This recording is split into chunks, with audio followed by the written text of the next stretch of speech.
Қайырлы күн достар, каналыма қош келдіңіздер. Сіздермен Назерке бүгін сіздерге өте дәмді шөлді басатын көже дайындайтын боламыз. Міндетті түрде видеоның соңына дейін қараңыздар және менің каналымның дамуына үлес қосыңыздар. Видеоны айналдырмай соңына дейін қарауға тырысыңыздар. Ал кеттік, біз бастаймыз. Ең бірінші арпа жармасын жақсылап тұрып жылы сумен кемінде 7 рет жақсылап тұрып жуып тазалап алыңыздар. Сонда ешқандай көбігі шықпайды. Содан соң барып таза суымызды құйып, арпадан сәл ғана асып тұрса жеткілікті. Отқа қойып, бұрқ еткізіп бірінші қайнатып аламыз.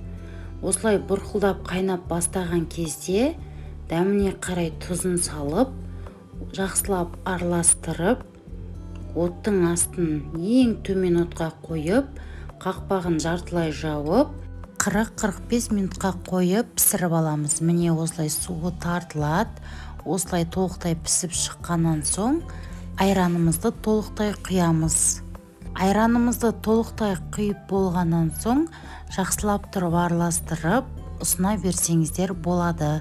Салқындатып берсеңіздер өте дәмді, шөлді басатын көже болады. Міндетті түрде дайындап көріңіздер, сіздерге ас болсын. Достар, сіздермен болған Назерке, менің каналыма тіркеліп, қоңыраушаның белгісін басып қойды ұмытпаңыз.